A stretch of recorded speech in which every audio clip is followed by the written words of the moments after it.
क्या सोचती है सरकार, क्या करने जा रही है? मुझे एक पत्रकार बंधु ने अपना आकलन बताया था, एक वरिष्ठ पत्रकार हैं। उन्होंने मुझे एक साल पहले कहा था कि महाराज एक मांग करें कि पूरे प्रदेश में, राजस्थान में किराएदार वेरिफिकेशन होना चाहिए। सड़कों पर, स्ट्रीट पर, डिवाइडर पर भीख मांगने से लेकर और कहीं गली मोहल्लों में कब्ज़ों पर, और घरों में, दुकानों पे काम करने वाले पलदारी वाले हों या रिक्शे वाले हों, ये सभी वर्ग के लोगों की एक बार जांच करो। मैंने कहा ये सवाल कैसे आपके आया? बोले सवाल इसलिए आया कि करोड़ों करोड़ों की संख्या में रोहिंग्या बांग्लादेशी प्रदेश में आ चुके हैं, ट्रेनें भर भर के आ चुकी है, और पिछली 5 साल कांग्रेस के शासन में ये सबसे ज़्यादा हुआ है। और वो वरिष्ठ पत्रकार के कहने के बाद मैंने इस बात को टटोला, ढूंढा।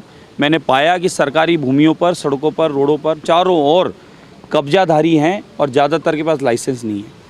मेरे गौशाला हाथोज के नज़दीक एक सरकारी भूमि पर एक दिन रात को अचानक 200-250 आगे झोंपड़ियाँ बस गई। दूसरे दिन मैंने थानों में शिकायत करी तो थानों वालों ने बताया कि कांग्रेस के एक पूर्व मंत्री जी हैं, उन्होंने अपने यहाँ से उठवा के यहाँ डलवा दी। मैंने कहा यहाँ से उठवाओ, नहीं तो मोहल्ला करूँगा। तो उनको वहाँ से उठवाई। जब उठवाने लगे, मैं मौके पे ही था, तो एक एक परिवार के चुन्नू मुन्नू 5-5, 7-7, 8-8, 9-9 थे, और उस परिवार में आपस में वो विवाह करते थे और वहीं एक साथ वो सारे रहते थे।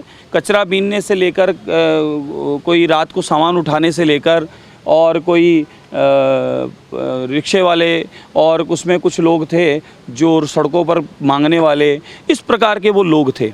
तो ये बात सत्यता हुई कि वाकई में प्रदेश में बांग्लादेशी, रोहिंग्या और यूपी बिहार के अपराधी भी वहाँ के डर से यहाँ आकर छुप गए हैं और यहाँ रह रहे हैं।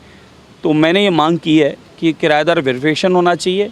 स्ट्रीट से लेकर सरकारी भूमि पर जहाँ भी इस प्रकार की बस्तियाँ बस गई है, कब्जे हो गए हैं, इनकी जांच होनी चाहिए। इनमें कौन लोग रह रहे हैं ये पता होना चाहिए, और उन परिवारों में कितने कितने बच्चे उनके हैं, कितनी कितनी वो पत्नियां अपने रखे हुए, इसकी भी जांच होनी चाहिए। मैं खुद इस बात की मांग करता हूँ। रोहिंग्या कितने जांच कैसे करेंगे, और कोई डेटा है, आपने पता लगाया लगभग कितने रोहिंग्या राजस्थान में आ गए होंगे? करोड़ों की संख्या में हैं, और जांच होगी तो सब निकल कर आएंगे। प्रशासन, सरकार अगर इरादे नेक है, करने की क्षमता है तो कर ले, बड़ी बात नहीं है।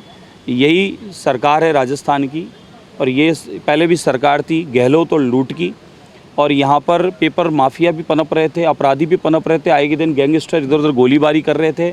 और उसी प्रकार से आप माने कि पिछले दिनों अनगिनत रूप से यहाँ ज़मीनों के कब्जे भी हो रहे थे। और अपने सबसे बड़ा विषय है कि यहाँ पर अपराधी रूप में एक बहुत बड़ा रैकेट साइबर क्राइम का था। साइबर क्राइम का राजस्थान सबसे बड़ा अड्डा था। धन्यवाद दें आदरणीय मुख्यमंत्री भजनलाल शर्मा साहब और भाजपा की सरकार को।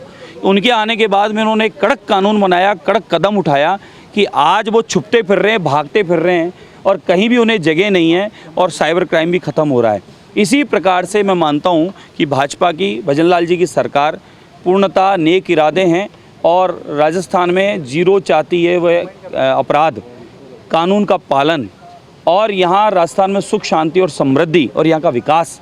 उसमें अगर इस प्रकार के अपराधी लोग कहीं छुपे पड़े हैं तो उनकी जांच होगी, और जहाँ से आए उनको वापस भेजा जाएगा। आपने रोहिंग्या को कैसे हटाएंगे और कब तक के हटाएंगे? जब वेरिफिकेशन होने लगेगा चौकी और थानों के माध्यम से, तो अपने आप सब सामने आ जाएगा। दूध का दूध और पानी का पानी हो जाएगा। जयपुर ग्रेटर नगर निगम में ये फैसला किसान में चलेगी। मैं पूर्णतः राजस्थान में मांग करता हूँ कि संपूर्ण निगम हो, पुलिस प्रशासन हो, उससे संबंधित जितने डिपार्टमेंट हो, उस सरकारी महकमे अधिकारी सब मिलकर राजस्थान में वेरिफिकेशन किया जाए।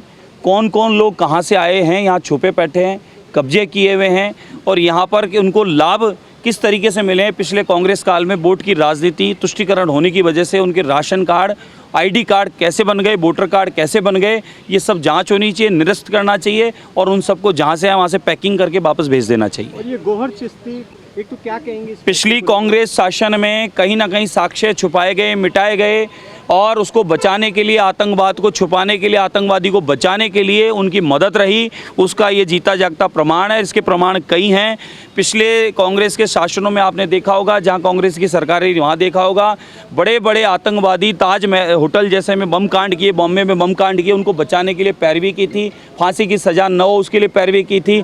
कई प्रकार की पैरवियाँ कांग्रेस पहले कर चुकी है और हमारे राजस्थान की गहलोत सरकार ने जयपुर में जो बम कांड हुए थे उनको बचाने का काम किया था। उसी क्रम में मैं मानता हूं कि कहीं ना कहीं चिश्ती को बचाने के लिए पिछली सरकार ने उनकी मदद के लिए कोई काम किया है। अपील करेंगे और मैं मानता हूं कि सज़ा होगी, क्योंकि ये भाजपा की भजन लाल की सरकार है और यहाँ पर अपराधियों को कोई जगह नहीं है।